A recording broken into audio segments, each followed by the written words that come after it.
जय हिंद दोस्तों, मेरा नाम अनुज है। अध्ययन विथ अनुज ऑफिशियल चैनल पर आप सभी लोगों का स्वागत है। दोस्तों, आज के वीडियो में मैं आपके लिए 20 अति महत्वपूर्ण प्रश्न लेकर के हाजिर हूं। ये बहुत ही महत्वपूर्ण प्रश्न है, ध्यान से देखिएगा। आइए शुरू करते हैं।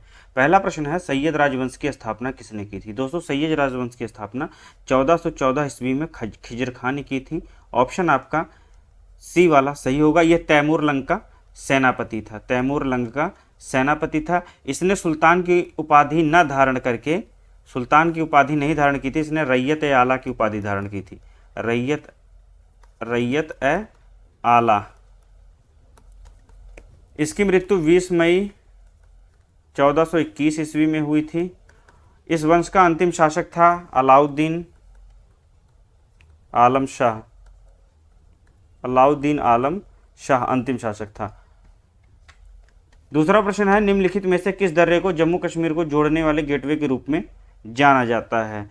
दर्रा किसे कहते हैं? दर्रा उन पहाड़ियों या पर्वतों के बीच में प्राकृतिक रूप से पाया जाने वाला एक रास्ता होता है जो प्राकृतिक रूप से एक मार्ग का रूप ले लेता है। जम्मू कश्मीर राज्य में कई दर्रे हैं, जैसे काराकोरम है, जोजिला, पीर पंजाल। पूछा जाता है एग्जाम में, काराकोरम, पीर पंजाल,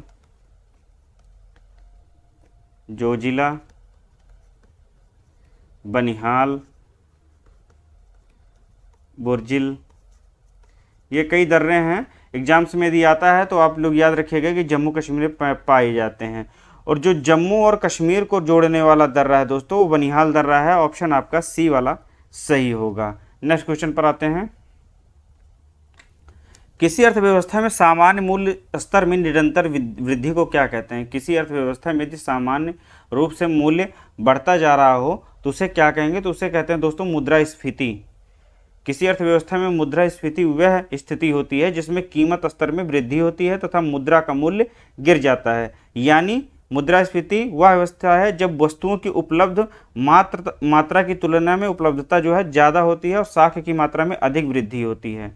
नेक्स्ट क्वेश्चन देखते हैं। ऑप्शन दोस्तों आपका सी वाला सही होगा। नेक्स्ट क्वेश्चन है, भारतीय संविधान का कौन सा अनुच्छेद सभी नागरिकों के लिए समान न्याय और मुफ्त कानूनी सहायता को प्रोत्साहित करता है? तो भारतीय संविधान के नीति निर्देशक तत्वों का वर्णन भाग 4 में किया गया है। भाग 4 में किया गया है।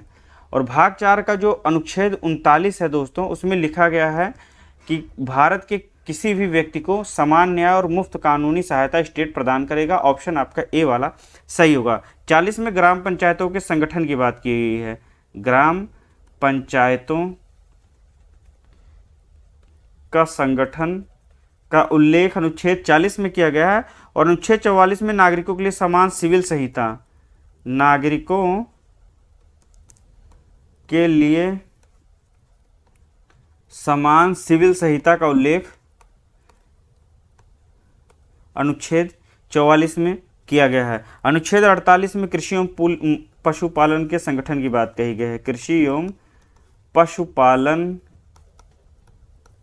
के संगठन की बात कही गई है। फिर से एक बार मैं बता दे रहा हूं, सभी नागरिकों के लिए समान न्याय और मुफ्त कानूनी सहायता भारतीय संविधान के भाग 4 जो कि नीति निर्देशक तत्व हैं उनके अनुच्छेद 39A के तहत दर्ज है। अनुच्छेद 40 में ग्राम पंचायतों का संगठन, अनुच्छेद 44 में नागरिकों के लिए समान सिविल संहिता का उल्लेख है और अनुच्छेद 48 में कृषि एवं पशुपालन के संगठन की बात कही गई है। पांचवा प्रश्न है, गांधी इरविन समझौता में निम्नलिखित में से कौन सी एक शर्त नहीं रखी गई थी? नमक टैक्स हटाना, न कानूनी तौर पर उत्पादन, व्यापार और बिक्री की अनुमति देना, खाद्य उत्पादन पर टैक्स हटाना, भारतीय राष्ट्रीय कांग्रेस द्वारा गोलमेज सम्मेलन में भाग लेना, या भारतीय राष्ट्रीय कांग्रेस को सविनय अवज्ञा आंदोलन रोकना। दोस्तों, जैसा कि आप लोग जानते हैं कि 5 मार्च 1931 को 5 मार्च 1931 को उस समय के जो वायसराय थे लॉर्ड इरविन और महात्मा गांधी के मध्य एक राजनीतिक समझौता होता है जिसे हम लोग गांधी इरविन पैक्ट कहते हैं, गांधी इरविन समझौता कहते हैं, गांधी इरविन पैक्ट कहा जाता है। यह दिल्ली में साइन किया गया था। तो इसके अंतर्गत कई शर्तें रखी गई थी, जैसे नमक टैक्स हटाया जाएगा, कानूनी तौर पर उत्पादन और व्यापार बिक्री की अनुमति दी जाएगी। पहला वाला तो आपका सही हो गया। भारतीय राष्ट्रीय कांग्रेस द्वारा गोलमेज सम्मेलन में भाग लेना, तीसरा वाला भी सही हो गया आपका। और उसके बाद में भारतीय राष्ट्रीय कांग्रेस को सविनय अवज्ञा आंदोलन रोकना होगा। ये वाला भी सही है। फिर विदेशी वस्त्रों और शराब की दुकानों पर धरना देना, राजनीतिक बंदियों को रिहा करना, ये इस तरह के 5 शर्तें रखी गई थी जिनमें खाद्य उत्पादन टैक्स हटाना नहीं शामिल था। तो ऑप्शन आपका बी वाला सही होगा कि गांधी इरविन समझौते में ये चीज़ शामिल नहीं थी। नेक्स्ट क्वेश्चन देखते हैं, सेब में निम्नलिखित में से कौन सा एसिड पाया जाता है? दोस्तों सेब में मैलिक एसिड पाया जाता है, ऑप्शन आपका ए वाला सही होगा। टार्ट्रिक एसिड इमली और अंगूर में पाया जाता है, इमली और अंगूर में टार्ट्रिक एसिड पाया जाता है दोस्तों। सिट्रिक एसिड पाया जाता है संतरा और नींबू में, इसको मैं कई बार बता चुका हूँ, संतरा और नींबू में। और ये सबसे ज़्यादा बार पूछा जाने वाला है कि एसिटिक एसिड किस में पाया जाता है, तो सिरका में पाया जाता है। टमाटर में दोस्तों ऑक्जेलिक एसिड पाया जाता है, ऑक्जेलिक एसिड टमाटर में पाया जाता है। दूध और दही में लैक्टिक एसिड पाया जाता है, लैक्टिक अम्ल पाया जाता है, याद रखिएगा आप लोग। और लैक्टिक अम्ल की वजह से ही दूध जो है, लैक्टोबैसिलस बैक्टीरिया की वजह से दूध दही में परिवर्तित होता है। इसके अतिरिक्त चींटी और बिच्छू के डंक में फार्मिक एसिड पाया जाता है, फार्मिक एसिड पाया जाता है।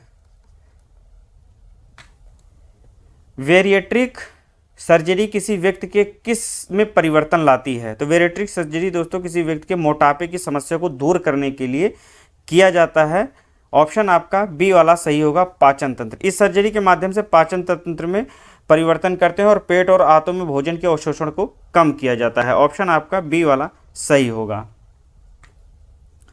न्यूनतम समर्थन मूल्य किसके द्वारा अनुशंसित किया जाता है? इसको मैं बता चुका हूं आपको। ऑप्शन है आपकी किसान कल्याण सोसाइटी, भारतीय खाद्य और सुरक्षा मानक प्राधिकरण, कृषि लागत, दोस्तों यहाँ कृषि होना चाहिए था, कृषि उधर लिख उठा है, कृषि लागत और मूल्य आयोग। तो ऑप्शन आपका जो है सी वाला सही होगा, कृषि लागत और मूल्य आयोग द्वारा न्यूनतम समर्थन मूल्य तय किया जाता है, मिनिमम सपोर्ट प्राइस तय किया जाता है। नेक्स्ट क्वेश्चन देखते हैं दोस्तों, न्यूनतम समर्थन जो मूल्य है इसका निर्धारण आर्थिक मामलों की मंत्रिमंडलीय समिति द्वारा किया जाता है और इसमें जो है 22 फसलों के नियंत्रण जो है 22 फसलें वर्तमान में न्यूनतम समर्थन मूल्य के अंतर्गत रखी गई हैं। याद रखिएगा, न्यूनतम समर्थन मूल्य कृषि लागत और मूल्य आयोग द्वारा किया जाता है, जिसे आर्थिक मामलों की मंत्रिमंडलीय कमेटी निर्धारित करती है। किसकी कमी से रिकेट्स रोग होता है? किसकी कमी से रिकेट्स रोग होता है? तो विटामिन डी की कमी से रिकेट्स रोग होता है, ऑप्शन आपका ए वाला सही होगा। बच्चों में रिकेट्स रोग होता है और बड़ों में ऑस्टियोमलेशिया होता है, बड़ों में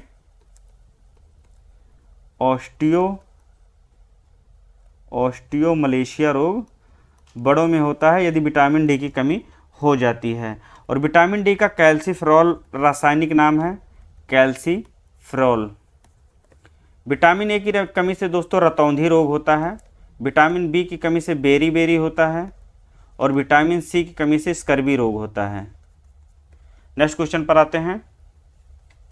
यदि विटामिन ए की बात करें तो विटामिन ए का रासायनिक नाम रेटिनॉल होता है, विटामिन बी का थायमिन होता है और विटामिन सी का स्कारबिक एसिड होता है। इसको भी एग्जाम्स में पूछता है, तो आप लोग याद रखिएगा।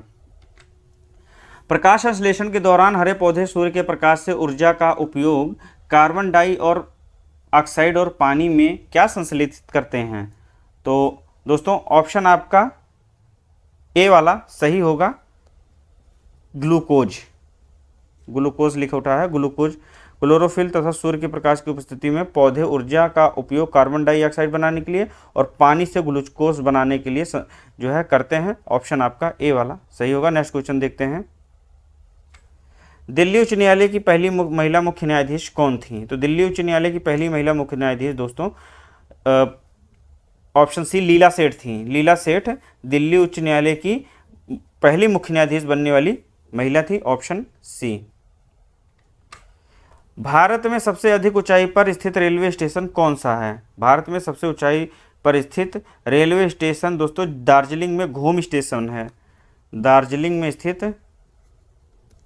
घूम स्टेशन है, ऑप्शन आपका बी वाला सही होगा, जो कि पश्चिम बंगाल में स्थित है। समुद्र तल से इसकी ऊंचाई 2258 मीटर है। दुनिया में सबसे बड़ा नदी द्वीप कौन सा है? ये प्रश्न कई बार पूछा गया है। तो दुनिया में जो सबसे बड़ा नदी द्वीप है, ब्रह्मपुत्र नदी पर बना हुआ है माजुली नदी द्वीप।